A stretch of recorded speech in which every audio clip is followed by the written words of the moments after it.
Hello guys, welcome back to class cells. आज हम शुरू करने वाले हैं पीएचडी का चैप्टर नंबर 1, जिसका नाम है इंट्रोडक्शन ऑफ मैनेजमेंट। यानी कि हम देखने वाले हैं हमारे दिमाग तो वही रहेगा। हम देखने वाले हैं क्या तो इंट्रोडक्शन ऑफ मैनेजमेंट।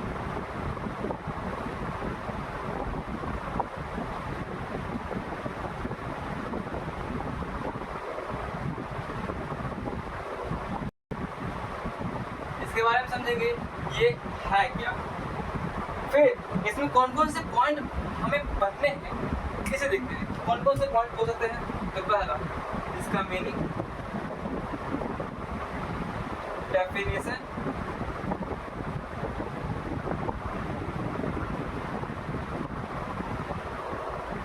फिर कैरेक्टरिस्टिक्स,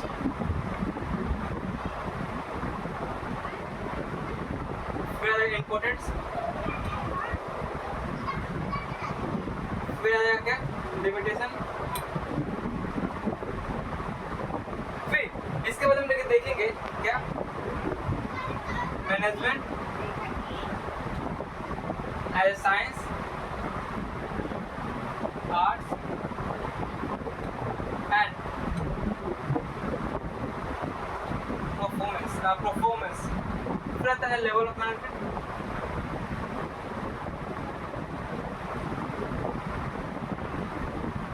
और लास्ट आता है क्या कोऑर्डिनेशन।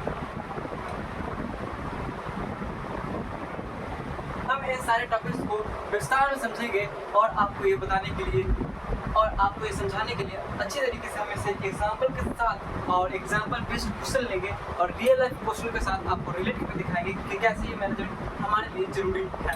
तो चलो शुरू करते हैं शुरू से। इंट्रोडक्शन ऑफ मैनेजमेंट में मेन कि मैनेजमेंट होता क्या है, ठीक है।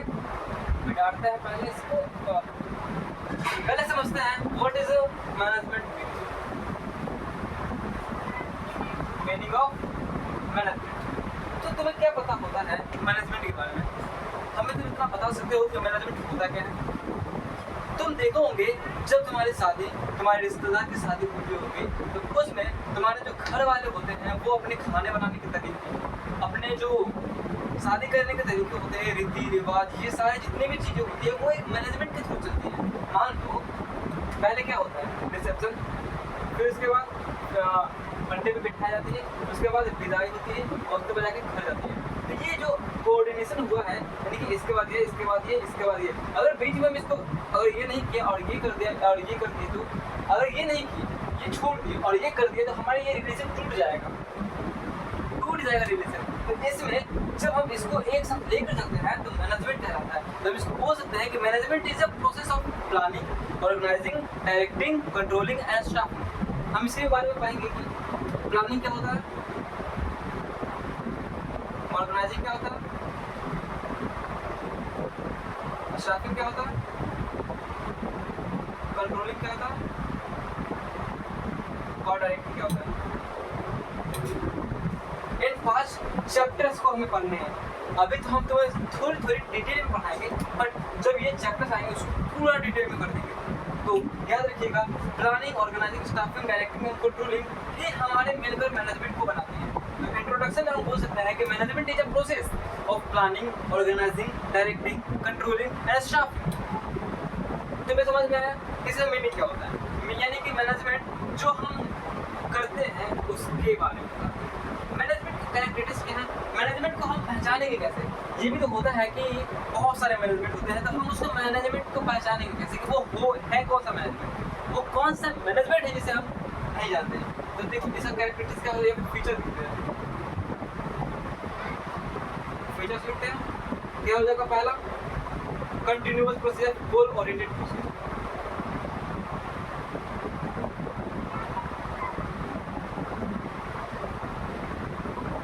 गोल ओरिएंटेड प्रोसेस का मतलब होता है कि जब कोई कंपनी या फिर जब कोई ऑर्गेनाइजेशन बनती है तो उसमें जितनी भी काम होने वाली चीज़ें हैं, मान लो प्रोडक्शन, सेल्स, प्रोडक्शन, पॉलिसी बनाना, पॉलिसी फॉर्मेशन करना, उससे मैनेजमेंट की होनी जरूरी होती है। मैनेजमेंट का होना जरूरी होता है। तो ऑर्गेनाइजेशन के गोल को अचीव करने के लिए जब कोई ऑर्गेनाइजेशन बनती है, ऑर्गेनाइजेशन बनते ही क्यों है बताओ? इसलिए क्योंकि ऑर्गेनाइजेशन के पास एक गोल होता है, एक सिस्टमेटिक गोल होता है कि उसे हम पूरा करें। मान लो अभी ऑर्गेनाइजेशन शुरू हुई है और इसका गोल है कि हमें 30 साल के अंदर हमें 1 ट्रिलियन तक पहुंचना है, इसका एक गोल है। अब इस गोल को बनाने के लिए प्लान बनाना पड़ेगा, ऑर्गेनाइजिंग करना पड़ेगा, स्टाफिंग करना पड़ेगा, डायरेक्टिंग करना पड़ेगा और कंट्रोलिंग भी करना पड़ेगा। तब जाकर ये धीरे धीरे इस गोल को पहुंचेगी। तो मैनेजमेंट हमारे गोल को अचीव करने में मदद करती है। एक बात याद रखना, ये सारे के सारे फंक्शन में लागू हो सकती है। तो हम बोल सकते हैं मैनेजमेंट ये गोल ओरिएंटेड प्रोसेस है। फिर दूसरा क्या होगा,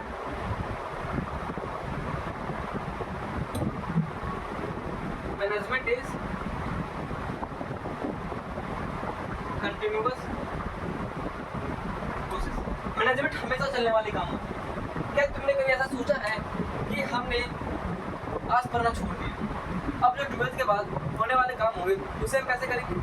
जैसे मान लो तुम 12th में प्लान बनाए कि हमें पास होने हैं, हमें टॉप करने हैं, हमें एवरेज नंबर लाने हैं, उसका तुमने प्लान बना लिया। मैनेजमेंट भी तुमने कर दिया कि हमें क्या क्या पढ़ना है, हमें कैसे पढ़ना है, बुक कौन पढ़ेगा, बुक कहाँ से लाएंगे और कौन से बुक पढ़ेंगे, हमने ये सारे मैनेजमेंट कर दिए। लेकिन अब जब तुम 12th पास कर दिए तो उसके बाद क्या मैनेजमेंट खत्म हो जाएगी? नहीं, उसके बाद तुम फिर कैट का तैयारी करोगे, उसके बाद सीए का तैयारी करोगे या फिर लॉयर का तैयारी करोगे, किसी भी चीज़ का तैयारी तुम करोगे। तो उसको भी खत्म करने के बाद तुम परिवार की जिम्मेदारी लगाओगे। तो ये हम बोल सकते हैं कि मैनेजमेंट हमेशा चलने वाली कंटिन्यूअस प्रोसेस है, हमेशा चलने वाली प्रोसेस है। तो management is A continuous process. फिर क्या सकता है, तो मैनेजमेंट इज अ परवेसिव।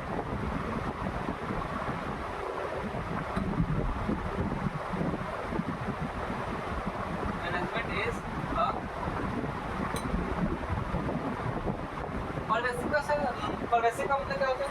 तो सीधी सी बात है, परवेसिव यानी कि हर जगह अप्लाई होने वाले। तुम इसको देख ही रहे हो कि क्या ये बोलना चाह रहे हो। परवेसिव, पर यानी कि सब जगह, वैसिव यानी कि सभी जगह। तो परवेसिव जो मैनेजमेंट सारे जगह पे लगती है। एक बात बताओ, क्या मैनेजमेंट सारी जगह पे लगती है? अभी हम जो वीडियो बना रहे हैं इसमें भी मैनेजमेंट की जरूरत है। लाइटिंग अच्छी होनी चाहिए, माइक होनी चाहिए, बोर्ड होनी चाहिए, तुम्हारे पढ़ने का तरीका होनी चाहिए। तो ये एक सीक्वेंस लगाई हुई है, तभी जाकर ये मैनेजमेंट कंप्लीट होगी। लेकिन तुम अब जब स्कूल में जाओगे तो वो भी तो ऑर्गेनाइजेशन है, लेकिन वो भी तो मैनेजमेंट की फुलफिलेंस कर रही है ना। मैनेजमेंट का उसको भी रिक्वायरमेंट है, स्कूल को भी रिक्वायरमेंट है मैनेजमेंट का, क्लब को भी रिक्वायरमेंट है मैनेजमेंट का, तुम्हारे घर को रिक्वायरमेंट है मैनेजमेंट का। पैसे कैसे मैनेज करोगे, तुम्हारे सर्वाइवल का, तुम्हारे प्रॉफिट का, तुम्हारे ग्रोथ का, सबका मैनेजमेंट का रिक्वायरमेंट होती है। तो management is aim for basic बोल सकते हैं इसको। फिर क्या आ सकता है चौथा, management is a dynamic organisation. Management is a dynamic का मतलब क्या होता है? तो देखो, डायनेमिक का मतलब होता है कि जब तुम किसी भी ऑर्गेनाइजेशन में मैनेजमेंट कर रहे हो या फिर मैनेज कर रहे हो किसी भी सामान को, तो तुम ये देखते होंगे कि हम उसको कम करें या फिर ज़्यादा करें। मान लो ये जो है मार्कर, इस मार्कर में इंक भराती है, इस मार्कर में इंक कितनी भरानी चाहिए ये डिपेंड करेगा कि इसके अंदर कितना क्षमता है।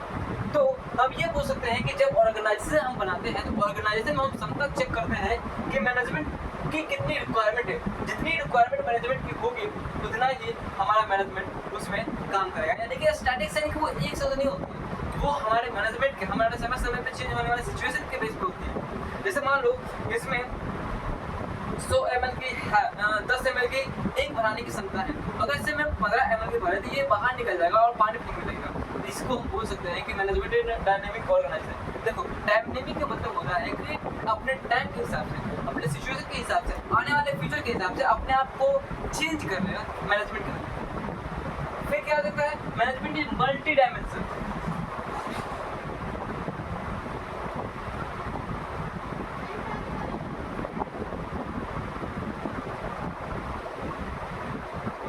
Management is multi dimension. भैया मल्टी डायमेंशन का मतलब क्या होता है? डायमेंशन तो सुनिए, लेकिन मल्टी डायमेंशन का मतलब क्या होता है? तो देखो, management is in multi dimension. तुमने कभी सोचा है कि क्या एक मैनेजमेंट या फिर मान लो कोई एक काम कोई एक व्यक्ति कर सकता है? हाँ, कर सकता है। क्या बहुत सारे काम कोई एक व्यक्ति कर सकता है? हाँ, कर सकता है। लेकिन कब?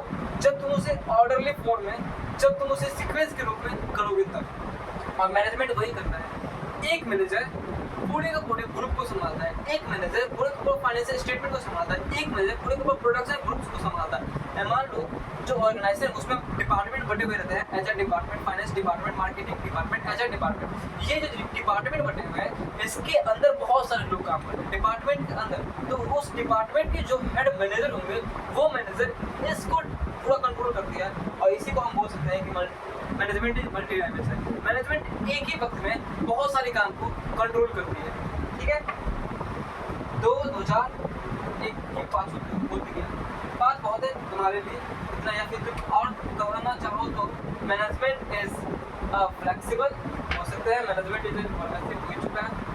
तो तुमने फीचर्स देखे, अब क्या देखेंगे, इम्पोर्टेंस।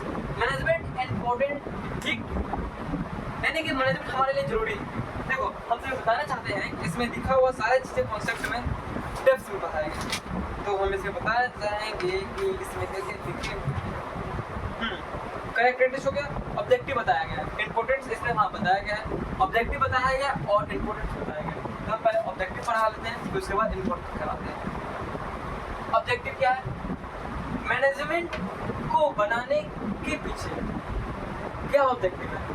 तो देखो ऑब्जेक्टिव होगा तुम्हारा, मान लो ये कोई ऑर्गेनाइजेशन है, ये कहीं जमीन पर बनी है, तो अब ये जो ऑर्गेनाइजेशन बनी है, इस ऑर्गेनाइजेशन का क्या क्या फुलफिलनेस होगी। इसका पहला होगा सर्वाइव करना, ग्रोथ करना और अपने प्रॉफिट कमाना। फिर इसके पास जो बिल्डिंग होती है यानी कि सोसाइटी होगी, उसकी क्या होगी, good quality product, employment generation and other work. और इसके अंदर जो काम करने वाले व्यक्ति होंगे उस व्यक्ति का क्या रिक्वायरमेंट होगी, higher level salary, respect and हमारा क्या हो सकता है, तो रेम्यूनरेशन। इन तीनों को, तो देखो इन तीनों को अपना अपना, इन तीनों के पास अपना अपना कुछ ना कुछ वांट्स है। उस वांट्स को पूरा करने के पीछे मैनेजमेंट का हाथ होता है, इसलिए हम बोलते हैं कि मैनेजमेंट हमारा ऑब्जेक्टिव को पूरा करने में मदद करती है। देखते हैं क्या क्या ऑब्जेक्टिव होगी वो। तो वो ऑब्जेक्टिव होगी पहला सोशल, दूसरा ऑर्गेनाइजेशन और तीसरा personal. Social, organisational and personal क्या होता है। सोशल जो तुम, जहाँ तुम अपने फैक्ट्री को लगाते हो, मान लो तुम्हारी की कंपनी है, तुमने इस कंपनी को इस जमीन पर लगाया, तो इसके पास जो व्यक्ति होने वाले व्यक्ति है, मान लो जो सोसाइटी इस व्यक्ति के पास होती है, ये जो सोसाइटी, मान लो ये तुम्हारी कंपनी और ये सोसाइटी है, तो इस सोसाइटी की इस कंपनी से क्या रिक्वायरमेंट होगी, तुम ही बताओ। इस सोसाइटी को इस फैक्ट्री से क्या एक्सपेक्ट होगी कि हमारे जो गुड्स होंगे वो अच्छी क्वालिटी के बने इस फैक्ट्री से, हमारे जो इन्वायरमेंट है वो साफ रहे, हमारे जो बच्चे हैं वो अनएम्प्लॉयड है उसको ये एम्प्लॉयमेंट दे, यानी कि एम्प्लॉयमेंट जनरेट करे। इतना ही तो इसके लिए चाहिए ना। तो पहला क्या हो सकता है सोशल में कि गुड क्वालिटी ऑफ प्रोडक्ट, दूसरा क्या हो सकता है तो इन्वायरमेंट,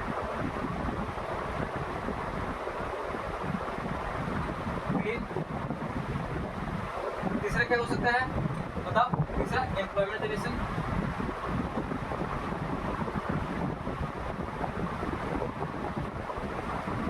कितना बहुत है एम्प्लॉयमेंट जनरेशन। अब देखते हैं ऑर्गेनाइजेशन जो तुम फैक्ट्री लगाए, लेकिन एक बात बताओ, जब ये फैक्ट्री लगती होगी तो क्या ये पहले दिन से ही प्रॉफिट कमाना शुरू कर दे?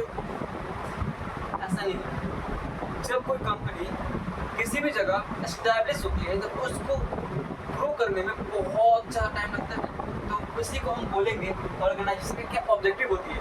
तो जब पहले कंपनी बनती है, जब पहले कंपनी एस्टैब्लिश होती है, उस समय ऑर्गेनाइजेशन का पहला गोल होगा सर्वाइवल, यानी कि ये पहले कहेगा कि हम मार्केट में टिकेंगे। जब हम मार्केट में टिक जाएंगे, मार्केट में टिकने का मतलब होता है जो बाहरी इसके नेचर के जो कॉम्पिटिटर होंगे उसके सामने ये टिक जाते हैं। जैसे जियो ने जब सबसे पहले अपना सिम लॉन्च किया था वो फ्री में था, क्यों? क्योंकि उसका कंडीशन पहले सर्वाइवल प्रॉफिट था, यानी कि वो पहले सर्वाइव किया, फिर उसके बाद ग्रोथ किया, फिर उसके बाद एक्सपेंड किया। बस इतनी बात है, survival, profit and growth. Survival यानी कि इसमें हमें मार्केट से इतना पैसा मिलता है जिससे हम मार्केट में सर्वाइव कर पाए। जो हम गुड्स बना रहे हैं, इस गुड्स से हमें इतना पैसा मार्केट से मिल जाए कि हम सर्वाइव कर सके, इस कंपनी को खाली चला सके।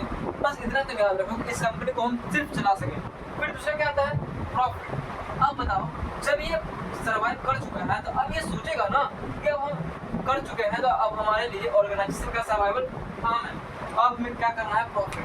ये जितना ऑर्गेनाइजेशन को हम सर्वाइव कर रहे हैं उससे ऊपर भी हमारे पास आना चाहिए। इसके लिए ये प्रॉफिट आया और ये प्रॉफिट हमारे ऑर्गेनाइजेशन के बोलेंगे कि हमारे ऑर्गेनाइजेशन में जितना सर्वाइवल होता है, सर्वाइवल इनकम लगती है, उस इनकम से मार्केट इनकम का ज़्यादा पैसा मिल जाना। मार्केट से उतना पैसा मिल जाना है जितना हम सर्वाइव कर रहे हैं, लेकिन हमारा पैसा ही बच जाए। ठीक है। और ग्रोथ तो जानते ही होगी कि इतना पैसा मिलने के बाद हम क्या करेंगे? जब हमारा प्रॉफिट होगा तो हम क्या करेंगे? एक्सपैंड करेंगे, हमारे बिजनेस को बढ़ाएंगे, हमारे बिजनेस को यूके यूरोप सब जगह लेकर जाएंगे। ये होता है हमारा ऑर्गेनाइजेशन का main motive, survival, profit and growth. Social का गुड क्वालिटी प्रोडक्ट, एनवायरमेंट का environment clean and employment generation. अब लास्ट होता है प्रश्न। जो एम्प्लॉय होती है उसका क्या होता है? मान लो तुम एम्प्लॉय, तुम किसी कंपनी में काम कर रहे हो तो तुम्हारा पहला नीड्स क्या होगा? तुम्हारा पहला वांट्स क्या होगा? तुम पहले क्या चाहोगे? पहले तुम चाहोगे कि हम अच्छा सैलरी मिले। हम लिख सकते हैं इसमें पहला सैलरी। दूसरा क्या? तो हमें इज्जत मिले, हम लोगों के सामने रिस्पेक्टफुल रहें, हम लोगों के सामने ये बता सकें कि हाँ हम ये काम करते हैं, हम ये काम नहीं करते, और हमें वो रिस्पेक्ट बोल सकते हो। और फिर जब तुम्हें रिस्पेक्ट मिलेगी, पैसा मिलेगा, लेकिन तुम्हारा प्रमोशन ही नहीं होगा, फ्यूचर में जाकर तुम बढ़ोगे ही नहीं आगे, तुम्हारा क्या काम? इसलिए तुम्हारा ये भी नीड्स होगा कि तुम फ्यूचर में जाके ग्रोथ करो। तुमने सोचा ऑब्जेक्टिव क्या है? मैनेजमेंट का ऑब्जेक्टिव क्या है? मैनेजमेंट का objective social, organisational and professional personal होता है। सोशल इसका, ऑर्गेनाइजेशनल इसका और पर्सनल इसका। देख लो एक बार स्क्रीनशॉट मार लेना, हो जाएगा। फिर आता है इम्पोर्टेंस ऑफ मैनेजमेंट। मैनेजमेंट का इम्पोर्टेंस क्या है? तो उसके बारे में समझते हैं। मैनेजमेंट का इम्पोर्टेंस क्या है? इसमें बताया गया है कि मैनेजमेंट के इम्पोर्टेंस हमारे मेनली 4-5 होते हैं। पहला क्या होगा? वही जो ऑब्जेक्टिव को पूरा करने में मदद करता है, यानी कि हेल्प इन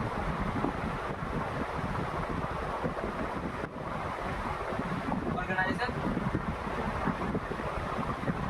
ऑब्जेक्टिव, हमारे ऑब्जेक्टिव को पूरा करने में मदद करता है, ऑर्गेनाइजेशन के ऑब्जेक्टिव को पूरा करने में मदद करता है। एक बात याद रखना, जितने भी तुम अपने टॉपिक पढ़ोगे वो सारे के सारे इसको लागू कर सकते हो, यानी कि हेल्प इन ऑब्जेक्टिव, ऑर्गेनाइजेशन के ऑब्जेक्टिव को पूरा करना तुम सभी भी जगह लगा सकते हो। फिर दूसरा क्या होता है? हमारे जो मैनेजमेंट होती है वो हमारे एफिशिएंसी को इंक्रीज करके बढ़ा देती है। जो अभी प्रोडक्टिविटी काम चल रही थी, जो आदमी पहले 10 लकड़ी बनाता था सारी चीज़ करवा कर, अब वही आदमी 1 घंटे में 20 लकड़ी बनाती है। तो ये हमारे वर्कर की एफिशिएंसी को बढ़ा देती है मैनेजमेंट। ठीक है, तो वर्क एफिशिएंसी हो जाएगा, इंक्रीज एफिशिएंसी। फिर तीसरा क्या आ जाएगा? Management help in create dynamic organisation. Management dynamic organisation create करता है।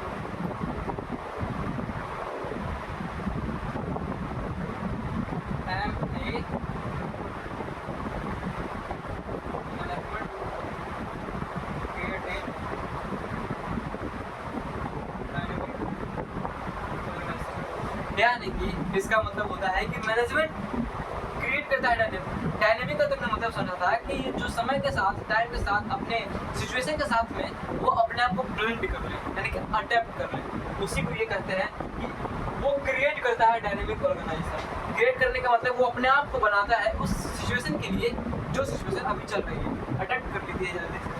और फिर लास्ट क्या जाता है? तो इसमें लास्ट क्या दिया जाए? Achieving personal objective and development society. हाँ, personal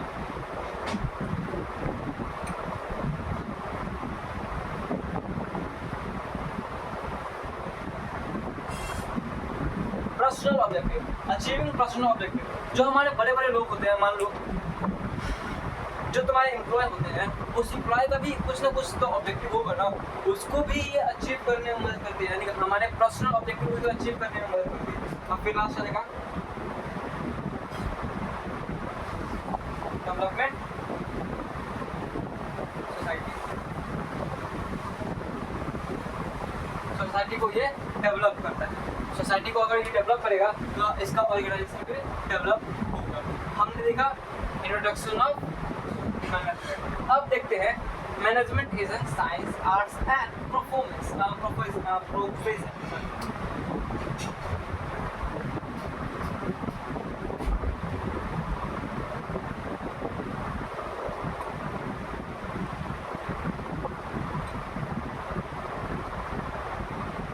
management is an science, arts and performance. हाँ, मैनेजमेंट साइंस से आर्ट्स है या फिर परफॉर्मेंस, ये पहले बताते हैं, ठीक है। ज़्यादा इसमें कुछ है ही नहीं, लगता है मुझे जैसा चाहिए इन हाँ वही है, science and arts and performance. पहले समझते हैं मैनेजमेंट इज एन साइंस।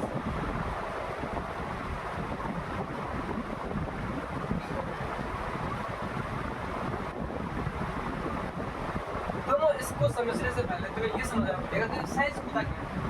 तो साइंस का मतलब होता है theoretical knowledge, experiment, practice and accommodated universal application. ज़्यादा कुछ मत सोचो, जब तुम साइंस को समझोगे तो तुम्हारा मैनेजमेंट खुद ब खुद समझ जाएगा। जब तुम आर्ट को समझोगे तो इसको खुद ब खुद समझ जाओगे। साइंस का मतलब तुम किसी भी चीज़ को देखोगे, तुम साइंटिस्ट को देखोगे तो वो पहले एक्सपेरिमेंट करता है, प्रैक्टिस करता है और एक ऐसा यूनिवर्सल फॉर्मूला लाता है जो हर जगह लागू होता है। इसी को हम बोलेंगे साइंस। एक्सपेरिमेंट बेस्ड, एक्सपेरिमेंट और प्रैक्टिस के बेस्ड होता है। तो इसका क्या हो सकता है साइंस का? पहचानने का या फिर हाँ पहचानने का मतलब इसका थ्योरेटिकल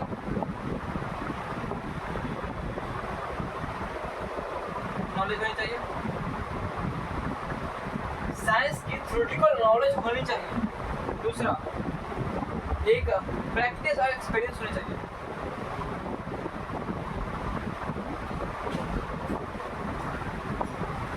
प्रैक्टिस और एक्सपेरिमेंट होनी चाहिए। प्रैक्टिस जो हम लगातार किसी भी काम को करते हैं, एक्सपेरिमेंट जो हम नए नए खोज करते हैं उसका, और फिर आता है तीसरा यूनिवर्सल एप्लीकेबिलिटी।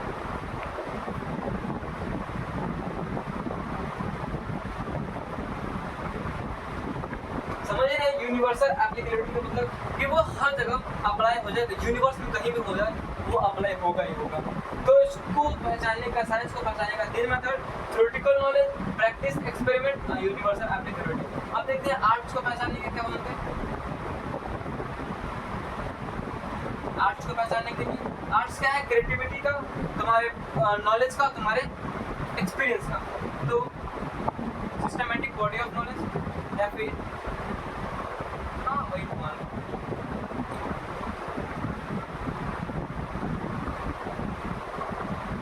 बॉडी ऑफ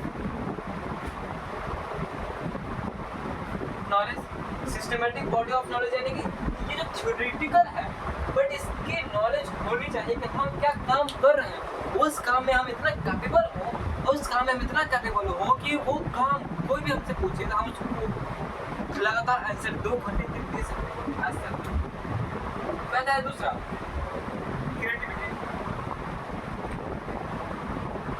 हमारे पास क्रिएटिविटी होनी है। अब चौथा आ जाएगा, तीसरा आ जाएगा, तीसरा तुम्हारा आ जाएगा प्रोफेशन, पर्सनलाइज्ड, कोई ऐसा स्किल्स जो तुमने सीखी हो, उस स्किल्स के बेस पे तुम इस आर्ट्स के बेस पे कहलाओगे।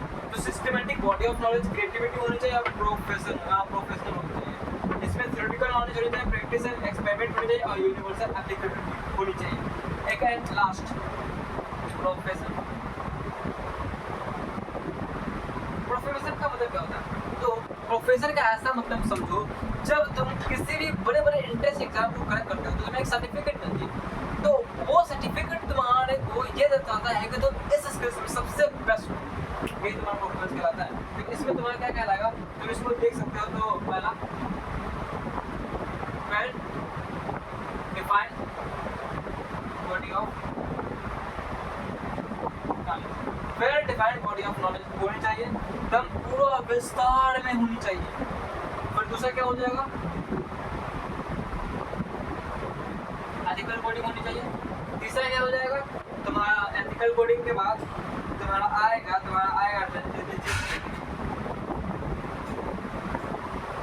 फिर आएगा तुम्हारा स्किल्स, अब क्या आएगा तुम्हारा प्रॉफिट कोडिंग। इतना बहुत है। एथिकल कोडिंग का मतलब होता है कि तुम्हारे उसके ऊपर बहुत ज़्यादा पकड़ होनी चाहिए, इतना पकड़ होनी चाहिए कि तुम उसको कंसीडर कर सको। रिजिडिटी का मतलब होता है कि ऐसा स्किल्स तुम अपनाओ जो तुम्हारे लिए लेके वो और कोई बना नहीं सकता है बिना किसी स्किल्स को पढ़े। स्किल्स अपना बढ़ाओ और प्रॉफिट मेकिंग होनी चाहिए। तुमने समझा management is in science, arts and commerce. अब समझते हैं कि मैनेजमेंट के कितने लेवल्स हैं, ठीक है। मैनेजमेंट के लेवल्स भी समझना जरूरी है। लेवल ऑफ मैनेजमेंट समझते हैं, ज़्यादा इसमें कुछ है नहीं, ये बहुत छोटा सा, ठीक है ना। इसमें क्या दिया गया है, level of management, level of management और ये तो लेवल ऑफ मैनेजमेंट तुम्हारा ज़्यादा दिया नहीं गया है।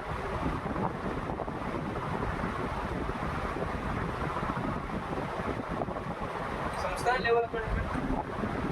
तुमको इसे समझने से पहले तुमको ये समझना पड़ेगा, ये और ये, तो ये हो जाएगा और ये हो जाएगा, ये हो जाएगा, ये हो जाएगा, MLM और PLM, और ये हो जाएगा प्रोडक्शन कॉस्ट, ठीक है।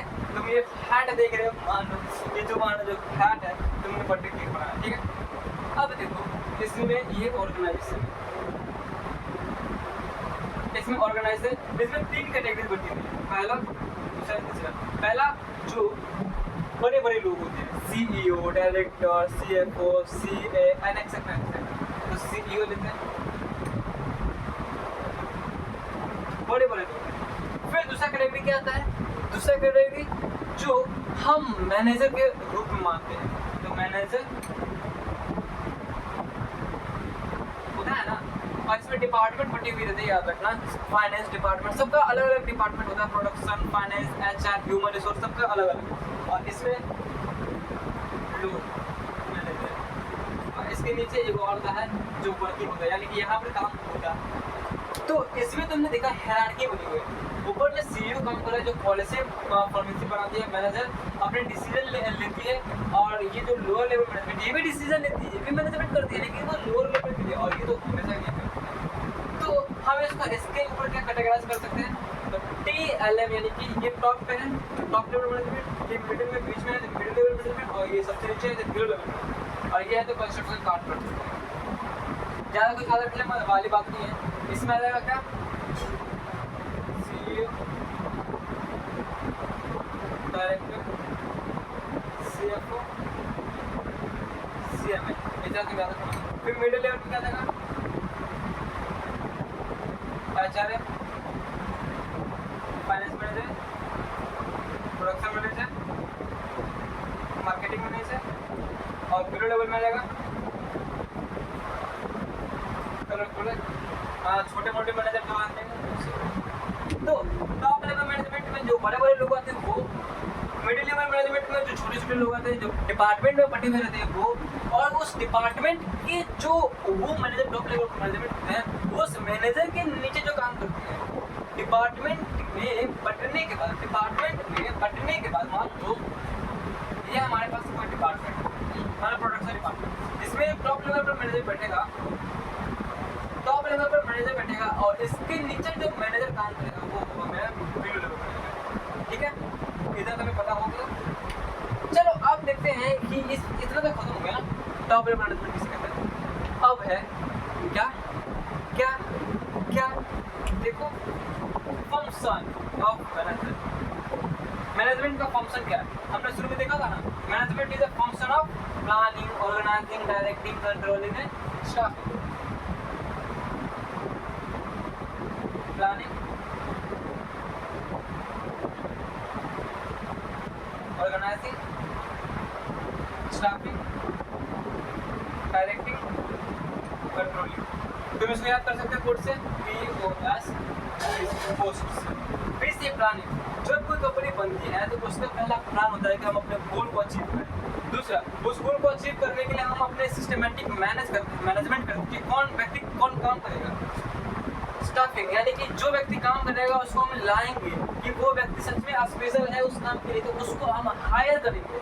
और फिर डायरेक्टिंग, और वो जो हम लाए हैं उस व्यक्ति को हम डायरेक्ट करेंगे, ऐसे उसको हम इंस्ट्रक्शन देंगे कि कैसे काम करना है, कैसे सारी चीज़ें करना है। उसको मोटिवेट करेंगे कि अगर काम नहीं करोगे क्या होगा, अगर काम करोगे तो क्या हो जाएगा। आपको कंट्रोलिंग, यानी कि ये जो काम कर रहा है क्या सही तरीके से काम कर रहा है, इसी को बोलेंगे कंट्रोल। अब कंट्रोलिंग प्लानिंग से रिलेटेड है, याद रखना। जब प्लानिंग होगा तभी कंट्रोलिंग होगा, जब कंट्रोलिंग होगा तभी प्लानिंग होगा। दोनों आधा आधा है। ये छोटा मोटा है, इसको हम बड़े लेवल पर कहाँ चैप्टर्स में, इसका अलग सेपरेट चैप्टर बना हुआ आता है। फिर कोऑर्डिनेशन क्या होता है? कोऑर्डिनेशन का मतलब होता है कि तालमेल। चलो मानते हैं ये 5 डिपार्टमेंट है, फाइनेंस, मार्केटिंग, प्रोडक्शन और फाइनेंस, परचेज, मार्केटिंग और एचआर, ठीक है। अब कोऑर्डिनेशन का इसके बीच में क्या काम है ये बताना है। इसमें जो व्यक्ति होंगे, जो मैनेजर होगा, इसका तो सबसे अपना अलग काम होगा, इसका अलग काम करेगा, सबका अलग काम है, यानी कि ये पैसे से जुड़े सारे काम करेंगे। मार्केटिंग, ये भी इसका अलग मैनेजर है। अब ये मैनेजर सिर्फ मार्केटिंग, एडवर्टाइजिंग के काम को ये पूरा करेंगे। प्रोडक्शन, इसकी प्रोडक्शन करेगी, यानी कि जितने प्रोडक्ट्स हैं उसको प्रोड्यूस करेगी, कितना करना है ये सारे काम करेगी। और एचआरएम, ये कौन व्यक्ति किसको प्रोड्यूस करेगा, कौन व्यक्ति क्या काम करेगा, इसको ही करना बाकी। लेकिन एक बात बताओ, क्या अगर इन दोनों में तालमेल ना हो, अगर इन दोनों में बातचीत ही नहीं होगा ह्यूमन रिसोर्स और प्रोडक्शन के बीच में, तो क्या होगा? तो ह्यूमन रिसोर्स तो एम्प्लॉय तो जनरेट कर रहा है, एम्प्लॉय तो ला रहा है, लेकिन इसके पास नहीं आ रहा है, तो इसका जो प्रोडक्शन है वो गिर जाएगा, ये होगा ही नहीं। मान लो जब प्रोडक्शन होगा तो मार्केटिंग कैसे होगा? मार्केटिंग हुआ ही नहीं तो ये बिकेगा कैसे? इसके बिना ये नहीं है। अगर मार्केटिंग हो गया, प्रोडक्शन भी हो गया, एचआरएम भी होगा, पैसा आया ही नहीं, तो इन तीनों का क्या काम? तो ऑर्गेनाइजेशन का जो सारा चौपटी हो गया ना, तो हम बोल सकते हैं कि कोऑर्डिनेशन हमारे रिलेशनशिप को बनाता है एक दूसरे के बीच में। अगर कोऑर्डिनेशन हुआ, छोटे लेवल पर तो नहीं, लेकिन बड़े लेवल पर ये बहुत काम आती है, ठीक है। तुमने देखा कोऑर्डिनेशन। चलो अब देखते हैं कि कोऑर्डिनेशन की कैरेक्टरिस्टिक क्या है। इसकी कैरेक्टरिस्टिक पाने के लिए कहाँ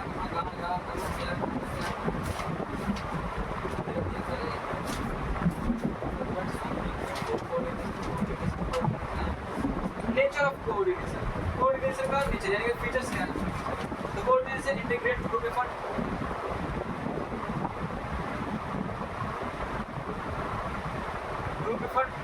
सब जानते हैं डिग्री कोऑर्डिनेशन जैसे यूनिट कमांड। तीसरा क्या हो जाएगा? Essence of management. और चौथा लास्ट क्या हो जाएगा? कि सॉरी एसेंस ऑफ मैनेजमेंट हमने बोल दिया था। All purposes continuous process. और क्या आएगा? Coordination progressive. और पांचवा लास्ट क्या आएगा? रिस्पॉन्सिबिलिटी। और ठीक है, इस 5 टॉपिक को देखते हैं। Coordination integrate group effort. हमने अभी देखा था 5 फंक्शन लिए थे, उस 5 डिपार्टमेंट में क्या एक ग्रुप को टारगेट किया जा रहा था, तो उसी ग्रुप के बीच में ये इंटरफेयर कर रहा था। हम इसको बोल सकते हैं कि coordination is group effort. Unity of command, यानी कि इसको यूनिटी ऑफ कमांड तुम आगे जाकर स्केलेटन में पढ़ोगे, principle of management. Unity of command का मतलब होता है कि किसी एक व्यक्ति के द्वारा, किसी एक मैनेजर के द्वारा पूरे के पूरे ऑर्गेनाइजेशन के स्टाफ्स को इंस्ट्रक्शन दे रहा हूँ, किसी एक मैनेजर के द्वारा। याद रखना, तो यूनिटी ऑफ कमांड होता है। तो यूनिटी ऑफ कमांड हम कह सकते हैं कि कोऑर्डिनेशन हमारा यूनिटी ऑफ कमांड करती है। कहता है कि कंटिन्यूअस प्रोसेस कोऑर्डिनेशन, पर वैसे में ये हर जगह होती है, ये हमेशा चलने वाली होती है। और लास्ट में रिस्पॉन्सिबिलिटी, जितने भी मैनेजमेंट लेवल्स होती है उसकी रिस्पॉन्सिबिलिटी इसी के कारण होती है। जैसे अथॉरिटी एंड रिस्पॉन्सिबिलिटी होती है ना, वैसे इसकी। फिर इंपॉर्टेंट सकता है। आप देखते हैं एसेंस ऑफ मैनेजमेंट। देखो मैनेजमेंट तुम्हारा जरूरत है लेकिन वो फंक्शन नहीं है, याद रखना। मैनेजमेंट कभी भी तुम्हारे फंक्शन नहीं बन पाएंगे, मैनेजमेंट हमेशा तुम्हारा जरूरत रहेगा। मैनेजमेंट जरूरत है इसलिए हम उसको फंक्शन रखते हैं एज अ फंक्शन, यानी कि उसको बोलेंगे एसेंस ऑफ मैनेजमेंट। कहता है needs of all of management. Management सारी जगह अप्लाई होती है, तो कोऑर्डिनेशन भी सारी जगह अप्लाई होनी चाहिए ना, यानी कि कोऑर्डिनेशन तालमेल सारी जगहों पे होनी चाहिए, top level, middle level, below level, तो तीनों लेवल पे इसकी कोऑर्डिनेशन होनी चाहिए। हम बोल सकते हैं कि मैनेजमेंट में कोऑर्डिनेशन तीनों जगह होती है, तो coordination is all of the management organisation. और फिर लास्ट आता है इंपॉर्टेंस ऑफ मैनेजमेंट। तो पहला साइज ऑफ ऑर्गेनाइजेशन, दूसरा डिपार्टमेंटलाइजेशन, तीसरा स्पेशलाइजेशन, और चौथा क्या हो जाएगा इंटीग्रेट डिफरेंट प्रोसेस। देखते हैं साइज ऑफ ऑर्गेनाइजेशन, जितना बड़ा ऑर्गेनाइजेशन होगा उतना बड़ा हमारे पास कोऑर्डिनेशन का जरूरत होगा, यानी कि जितना बड़ा ऑर्गेनाइजेशन उतना ही जरूरी हमारे लिए कोऑर्डिनेशन होगी। कोऑर्डिनेशन जरूरी होती है क्योंकि हमारे लोगों में तालमेल होता है। मान लो कोई बड़ी कंपनी है, उसमें 1000 लोग हैं और कौन काम क्या कर रहा है पता ही नहीं है, तो क्या ऑर्गेनाइजेशन चलेगा नहीं। इसलिए मैनेजमेंट का होना जरूरी है। फिर है क्या डिसेंट्रलाइजेशन, जब फिर डिपार्टमेंटलाइजेशन, सबको अपने अपने भागों में बांट दिया जाता है, कौन काम क्या करेगा। स्पेशलाइजेशन, जो व्यक्ति वो काम कर रहा है उसमें वो अब स्पेशलाइज हो जाएगा, क्योंकि उसको काम एक ही है कि वो वही काम करेगा जो काम उसके लिए दिया गया। और लास्ट आ जाएगा क्या लिखा गया इंटीग्रेट डिपार्टमेंट डिफरेंट प्रोसेस, अलग अलग प्रोसेस में अलग अलग ये काम होती है। तो तुमने क्या पढ़ा आज, introduction, level of management, management is science and arts and process, और लास्ट हमारा कोऑर्डिनेशन। ये चार टॉपिक हमारे मैनेजमेंट का फर्स्ट चैप्टर का इंट्रोडक्शन। तो अब जो अगले चैप्टर आएंगे वो देखने होंगे प्रिंसिपल ऑफ मैनेजमेंट। तब तक के लिए धन्यवाद। कैसे हो गया?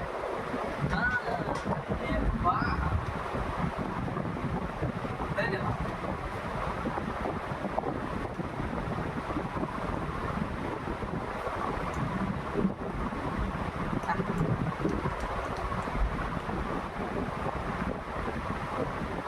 जादू जादू